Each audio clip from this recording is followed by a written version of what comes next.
En este momento, mientras lee esto, hay una cadena de decisiones en marcha que conecta una reunión diplomática en Washington con el contrato de un trabajador en Saltillo, con las semanas cotizadas de un empleado de autopartes en el Bajío, con la pensión de un albañil en Guadalajara que lleva 20 años creyendo que su retiro está garantizado. La reunión es el 1 de julio de 2026, la revisión del tratado entre México, Estados Unidos y Canadá, y lo que muy poca gente está explicando con honestidad es que esa fecha no es el fin de nada. Es el principio de un mecanismo que puede durar 10 años destruyendo silenciosamente el empleo formal de este país, sin que nadie lo llame por su nombre. Hay algo que los medios mexicanos están comunicando mal sobre el TEMEC, y es importante decirlo desde el principio. Casi toda la cobertura gira en torno a si el tratado se rompe o no se rompe, como si el único escenario que importara fuera el colapso total. Pero la trampa real no está en el colapso, está en el limbo. Está en el escenario que los propios analistas del IMCO, del Banco de México y de las principales cámaras empresariales consideran el más probable, que el 1 de julio llegue sin acuerdo de extensión, que el TEMEC entre en revisiones anuales y que México pase los próximos 10 años negociando cada 12 meses sin certeza de largo plazo, 10 años de incertidumbre permanente, 10 años en los que las empresas que iban a instalar plantas en México deciden esperar, 10 años en los que los contratos de largo plazo no se firman, 10 años en los que el empleo formal se congela o se encoge. Y eso ya está pasando. Los datos del primer trimestre de 2026 lo dicen con una claridad que el gobierno no ha comunicado con la urgencia que merece. Antes de que entiendas por qué eso destruye tu jubilación, necesitas entender por qué está pasando. Y para eso hay que ir al principio de esta historia, al momento exacto en que se sembró la trampa. Quédate hasta el final porque lo que vas a escuchar no lo vas a encontrar explicado así en ningún otro lado. La cadena completa, con datos verificables, desde la cláusula legal que nadie te leyó hasta la semana de cotización que quizás ya dejaste de acumular sin saberlo. Si en algún momento sientes que esto le importa a alguien que conoces, ya sabes lo que tienes que hacer. El TEMEC entró en vigor el 1 de julio de 2020. Reemplazó al TLCAN, el tratado que desde 1994 había definido las reglas del comercio en América del Norte. Pero a diferencia del TELCAN, el TMX nació con una cláusula que no existía antes, una cláusula que Trump exigió en la renegociación de 2018 y que los equipos negociadores de México y Canadá aceptaron como condición para cerrar el acuerdo. Se llama cláusula Sunset, cláusula 3.4.7 en el texto del tratado, y su funcionamiento es el siguiente. El tratado tiene vigencia de 16 años, hasta 2036, pero a los 6 años de entrar en vigor, es decir, el 1 de julio de 2026, los 3 países deben reunirse formalmente y confirmar si quieren extender el tratado por 16 años más, hasta 2042. Si los 3 confirman, el tratado se extiende y la siguiente revisión es en 2032. Si uno de los 3 no confirma, o si no se llega a acuerdo, el tratado no se extiende. Y entonces comienza algo que el texto del tratado llama revisiones anuales. Los 3 países se vuelven a reunir cada año, por el tiempo que reste, hasta 2036. En cualquier momento de ese ciclo, pueden acordar la extensión. Pero si llegan a 2036 sin acuerdo, el tratado termina. Eso es la trampa legal. Técnicamente el tratado no muere el 1 de julio si no hay acuerdo. Sigue vigente. Las empresas siguen exportando. Los aranceles preferenciales siguen aplicando. Pero la certidumbre de largo plazo, la que necesita una empresa para decidir instalar una planta, firmar un contrato de 10 años con un proveedor mexicano, traer maquinaria y contratar ingenieros, esa certidumbre desaparece. Y cuando la certidumbre desaparece, la inversión se congela. Y cuando la inversión se congela, el empleo formal deja de crecer. O encoge. El IMCO, uno de los centros de análisis económico más serios de México, lo escribió con esa misma precisión hace pocas semanas. La incertidumbre ya está frenando la inversión, y la probabilidad de que no se llegue a ningún acuerdo este año es cada vez más alta. Punto y aparte. Eso no es alarmismo. Eso es el diagnóstico de los economistas que más de cerca siguen este proceso. Ahora los números. porque hay que poner los números reales sobre la mesa antes de explicar cómo afectan tu bolsillo y tu retiro. El TEMEC regula un comercio tritaladal de aproximadamente 16 billones de dólares al año, diario. Entre los tres países se mueven más de 4.000 millones de dólares en bienes y servicios. El 80% de las exportaciones de México tienen como destino Estados Unidos. El 6,0.1 signo de porcentaje del empleo manufacturero en México pertenece a la industria de exportación. Casi un tercio de toda la economía nacional depende directamente del comercio con el norte. Eso no es una estadística abstracta. Son las plantas de autopartes en Saltillo y Ramos Arizpe. Son las ensambladoras de electrónica en Guadalajara y Monterrey. Son las maquiladoras en Tijuana, Ciudad Juárez, Reynosa. Son los trabajadores que cada mañana entran a esas instalaciones y cuyo salario, cuyas prestaciones, cuyas semanas cotizadas al IMES dependen de que esas plantas sigan operando, sigan exportando, sigan recibiendo contratos de empresas norteamericanas. Un vehículo ensamblado en el Bajío puede tener piezas que cruzaron la frontera norte hasta 8 veces durante su producción. Motores que van a Estados Unidos se procesan, regresan a México como componentes. Se ensamblan, cruzan de nuevo. Esa integración no es solo comercio. Es una red productiva que tomó 30 años construirse y que no puede deshacerse sin un costo brutal para todos los que trabajan dentro de ella. El Banco de México tiene un modelo econométrico que calcula qué pasaría si el TEMEC termina. La cifra que produce es una contracción del PIB de entre 3 y 5,2 signo de porcentaje en el primer año, principalmente por la ruptura de cadenas de suministro integradas que representan el 40% del comercio bilateral. En el sector automotriz, donde el 85% de la producción mexicana va a Estados Unidos y el 83% de las exportaciones automotrices tiene como destino ese mercado con un valor cercano a 137,000 millones de dólares anuales, el impacto sería aún más concentrado y más severo. Pero insisto en lo que dije al principio, el escenario catastrófico de la terminación total es el menos probable, el más probable es el limbo. Y el limbo ya tiene efectos medibles. Los datos del primer trimestre de 2026 que publicó el INEGI a través de la Encuesta Nacional de Ocupación y Empleo son los más contundentes que hay disponibles sobre lo que está ocurriendo en el mercado laboral mexicano en tiempo real. En los 3 primeros meses del año, se perdieron más de 230,000 empleos formales comparado con diciembre de 2025. El golpe más fuerte se concentró en manufactura y construcción. Solo en marzo, el sector secundario registró la pérdida de más de 500,000 de puestos respecto al mes previo. El reporte de empleo del BBVA, correspondiente a abril de 2026, es igual de directo.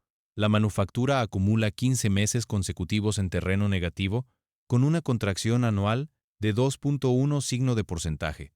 Y el crecimiento del empleo formal en el primer trimestre fue 8,4 signo de porcentaje menor que en el mismo periodo de 2025. El dato más revelador de todos. Si excluyes a los trabajadores de plataformas digitales, el crecimiento del empleo formal se reduce a apenas 0,5 signo de porcentaje. 15 meses de caída en manufactura.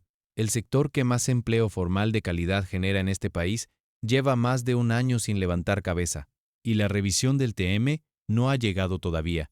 Hay un dato adicional que casi ningún medio está leyendo con la atención que merece. El número de empleadores formales cayó 1,9 signo de porcentaje en el primer trimestre de 2026 respecto al promedio del año anterior. Los empleadores en el sector informal, en cambio, crecieron. Eso significa que no son solo los trabajadores los que están migrando a la informalidad, son también los patrones, los pequeños empresarios que no pueden sostener los costos de la formalidad en un entorno de bajo crecimiento y alta incertidumbre. Cuando los patrones se informalizan, sus trabajadores también. Y cuando un trabajador migra a la informalidad, deja de cotizar al IMES. Y ahí es donde la historia del TEMEC y la historia de tu pensión se convierten en la misma historia. Hay que detenerse aquí un momento, porque lo que sigue es la parte que nadie está conectando con el TEMES, y es la más importante para el trabajador de a pie. Piensa en un operador de línea de ensamble en una planta de autopartes en San Luis Potosí. Lleva 12 años cotizando. Tiene 34 años. Cree que su pensión está construyéndose sola, semana a semana, mientras trabaja. Y tiene razón. Pero solo mientras trabaja en el sector formal. Si la planta recorta personal, porque el cliente norteamericano congeló contratos mientras espera a ver qué pasa con el TMS, y ese trabajador pasa 6 meses, 1 año, 2 años, en la informalidad vendiendo lo que puede. Esas semanas no cuentan. El reloj de su jubilación se detiene, y dependiendo de cuántos años lleve cotizando y qué régimen le aplique, esa interrupción puede costarle el derecho a una pensión mensual vitalicia cuando llegue a los 65 años. Eso es lo que necesitas entender sobre cómo funciona el sistema de pensiones en México. Millones de trabajadores no lo saben con la precisión que requiere, y esa ignorancia tiene un precio que se cobra décadas después, cuando ya es tarde para hacer algo. Si comenzaste a cotizar al IMSS antes del 1 de julio de 1997, perteneces al régimen de la Ley 73. En ese esquema existe lo que se llama conservación de derechos. Cuando dejas de cotizar, no pierdes inmediatamente tu derecho a pensionarte. El IMSS te otorga un periodo adicional que equivale a una cuarta parte del total de semanas que hayas cotizado durante toda tu vida laboral. Si acumulaste 1000 semanas, tienes aproximadamente 5 años para tramitar tu pensión después de tu última baja ante el instituto. Si ese plazo pasa sin que hayas vuelto a cotizar ni tramitado la pensión, el derecho a una pensión mensual vitalicia se pierde. Puedes recuperarlo si vuelves a cotizar al menos 52 semanas, pero si no lo haces, se fue. Si comenzaste a cotizar después del 1 de julio de 1997, perteneces al régimen de la Ley 97. Aquí el sistema es diferente. Tienes una cuenta individual en una Afore donde se acumula el dinero de tus cotizaciones. Ese dinero no se pierde aunque dejes de cotizar durante años. Sigue siendo tuyo y sigue generando rendimientos. Pero acceder a una pensión mensual, a un ingreso fijo de por vida después de retirarte, depende de cumplir 2 requisitos: la edad mínima y el número de semanas cotizadas. En 2025 se requerían 850 semanas. Ese número sube 25 semanas cada año y llegará a 1000 semanas en 2031. Si al momento de retirarte no alcanzas esas semanas, no hay pensión mensual. Puedes retirar el saldo acumulado en tu Afore de una sola vez, pero sin pensión, sin ingreso fijo para el resto de tu vida. Eso es lo que se pierde cuando la informalidad crece. No se pierde el trabajo de hoy, se pierde la jubilación de dentro de 20 años. Y la Suprema Corte de Justicia de la Nación acaba de agregar una capa más de riesgo encima de todo esto. A finales de abril de 2026, el máximo tribunal del país avaló facultades extraordinarias del IMSS para cancelar pensiones de manera definitiva cuando detecte irregularidades. No suspenderlas temporalmente, cancelarlas. Para siempre. El fallo establece que la prescripción no aplica en casos de dolo o mala fe, lo que significa que aunque un pensionado lleve años cobrando su mensualidad, si el IMSS encuentra pruebas de que el registro fue fraudulento, puede proceder con la baja sin posibilidad de reactivación. Para mayo de 2026, se esperan auditorías masivas enfocadas en expedientes con incrementos salariales sospechosos en los últimos 5 años de vida laboral. Para la mayoría de los trabajadores que cotizaron honestamente toda su vida, eso no representa una amenaza directa, pero sí agrega una capa de urgencia, en un sistema que ya está bajo presión, con empleos formales que se pierden, con cotizaciones que se interrumpen, con trabajadores que migran a la informalidad y, sin saberlo, acortan el camino a una pensión digna. Un fallo que endurece los criterios de cancelación envía un mensaje claro: el sistema no perdona errores, omisiones ni interrupciones. Ahora hay que hablar del capítulo que nadie está leyendo, el que tiene consecuencias directas para los trabajadores sindicalizados de las plantas de exportación y que va a ser uno de los puntos más complejos de la negociación de julio. Dentro del TEMEC hay un apartado laboral que en la revisión va a ser sometido a análisis específico por parte de Estados Unidos. Incluye democracia sindical, violencia y discriminación laboral, erradicación del trabajo infantil y lo que se llama el mecanismo laboral de respuesta rápida.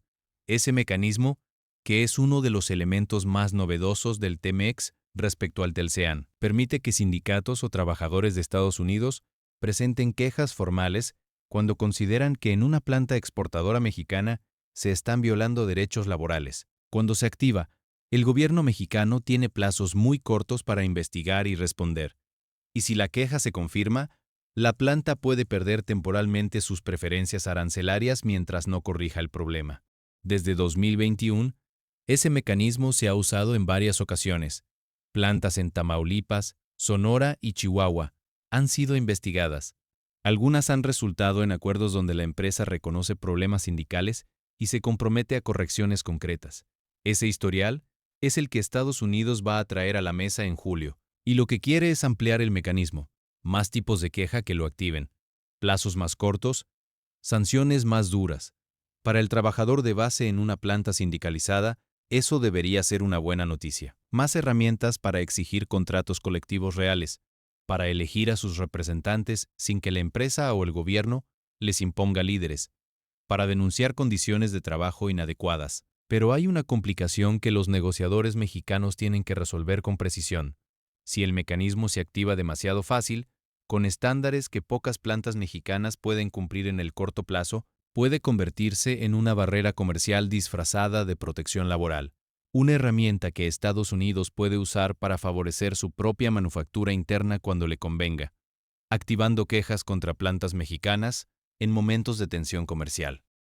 Ese equilibrio, el de defender derechos laborales genuinos sin convertir el capítulo en un arma comercial, es exactamente el tipo de negociación de alta complejidad que no tiene solución fácil. Y los trabajadores que están en esas plantas, los que llevan años en contratos firmados por sindicatos que apenas están aprendiendo a ser independientes después de décadas de representación charra, son los que van a vivir las consecuencias directas de cómo salga esa negociación. Si sale bien, tienen más protecciones reales. Si sale mal, su planta puede enfrentar revisiones constantes que desincentiven la inversión y que terminen en recortes o cierres. Hay algo que un investigador de la UNAM dijo en enero de 2026 sobre el mercado laboral que resume todo esto mejor que cualquier cifra. El debate sobre empleo en México no debería centrarse únicamente en si las personas tienen trabajo. Casi siempre encuentran algo. La pregunta real es qué tipo de empleo, con qué condiciones, con qué acceso a seguridad social. Un trabajo informal puede alimentar a una familia hoy, pero no le da acceso al IMS, no acumula semanas, no construye pensión. Es un trabajo que resuelve el presente y le cobra el futuro. Eso es lo que está en riesgo cuando el TEMEC entra en un periodo de incertidumbre, no el derrumbe inmediato, el deterioro gradual, la planta que no abre, el contrato que no se renueva, el trabajador que se va al mercado informal porque no encontró otra cosa, las semanas que no cotiza, la jubilación que se aleja. Los 3 escenarios posibles de la revisión de julio están bien documentados y cada uno tiene consecuencias concretas para el trabajador, no para el economista. El escenario optimista, los 3 países confirman la extensión y el TMC queda vigente hasta 2042, con ajustes técnicos en reglas de origen, comercio digital y el capítulo laboral. En ese caso, la certidumbre regresa. La inversión en manufactura que estaba esperando se reactiva. Las plantas que tenían proyectos congelados empiezan a contratar. El empleo formal crece. Las semanas cotizadas se acumulan. Y los trabajadores que en 2026 perdieron su empleo formal tienen más oportunidades de regresar al sector que les construye jubilación. El escenario moderado, el que más analistas consideran probable. No hay acuerdo de extensión en julio. No porque el TM colapse, sino porque la negociación se complica, los tiempos no alcanzan, y el resultado es que el tratado entra en revisiones anuales. Esto es lo que la Cámara de Comercio AmCham México describe así. Si el tratado no es renovado en 2026, habrá revisiones anuales por 10 años. En cualquier momento de ese ciclo, las 3 partes pueden acordar renovar. De no lograrse consenso tras las revisiones anuales, el tratado finaliza el 1 de julio de 2036. 10 años de incertidumbre anual. Para el trabajador de la planta de autopartes en Saltillo, eso significa 10 años en los que su empresa no sabe si el año siguiente va a seguir exportando con aranceles cero. 10 años en los que el gerente de producción dice que mejor no contratan a nadie de planta por ahora, que mejor con eventuales. 10 años en los que los eventuales no acumulan suficientes semanas. El deterioro no es dramático, es gradual. Y es exactamente el tipo de deterioro que no genera titulares, pero que sí genera jubilados pobres 20 años después. El escenario pesimista, el menos probable, pero el que define el riesgo máximo. El TMS colapsa, vuelven los aranceles normales de la Organización Mundial del Comercio. Y el PIB mexicano se contrae entre 3 y 5 y 5.2 signo de porcentaje en el primer año, con impacto brutal en manufactura, construcción y todos los sectores que viven del comercio con el norte. El Banco de México tiene ese número. No es especulación.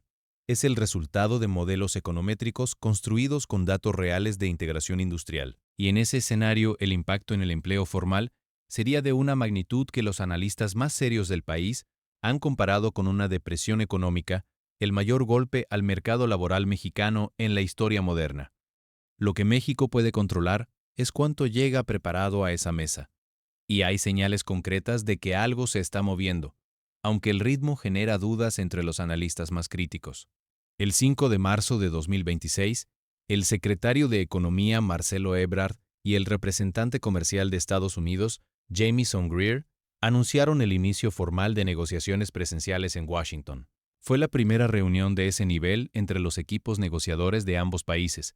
En febrero, se presentó un plan de acción bilateral sobre minerales críticos que busca fortalecer las cadenas de suministro regionales y reducir la dependencia de Asia en materiales estratégicos.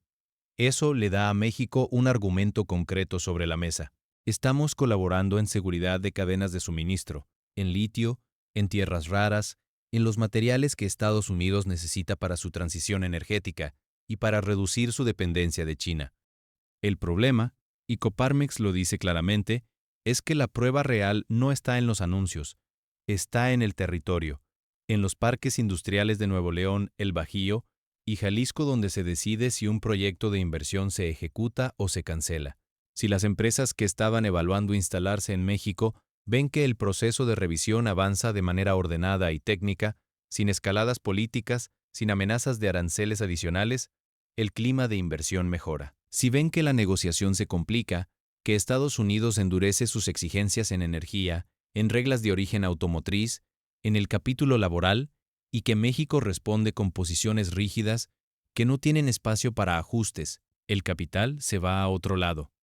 Y ese capital que no llega son los empleos formales que no se crean, son las semanas de cotización que no se acumulan.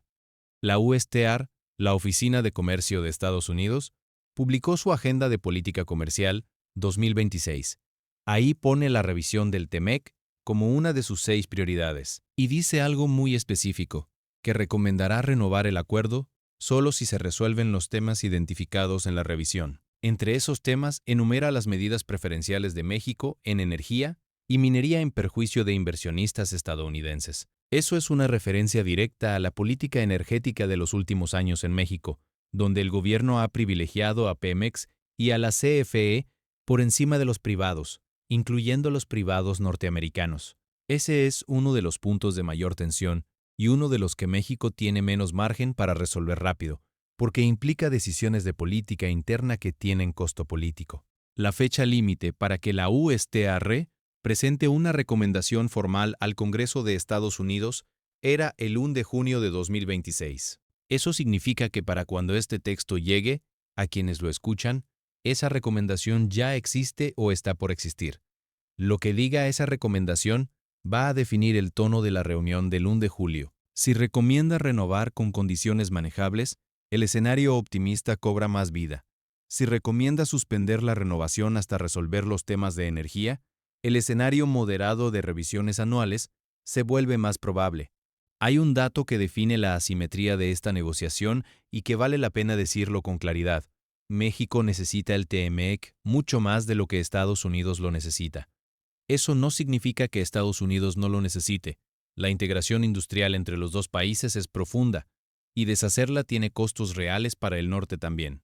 Desmontar el acuerdo implicaría costos inmediatos para las 3 economías, especialmente en automotriz, electromovilidad, acero, agroindustria y manufactura avanzada. Pero México tiene una dependencia estructural que Estados Unidos no tiene.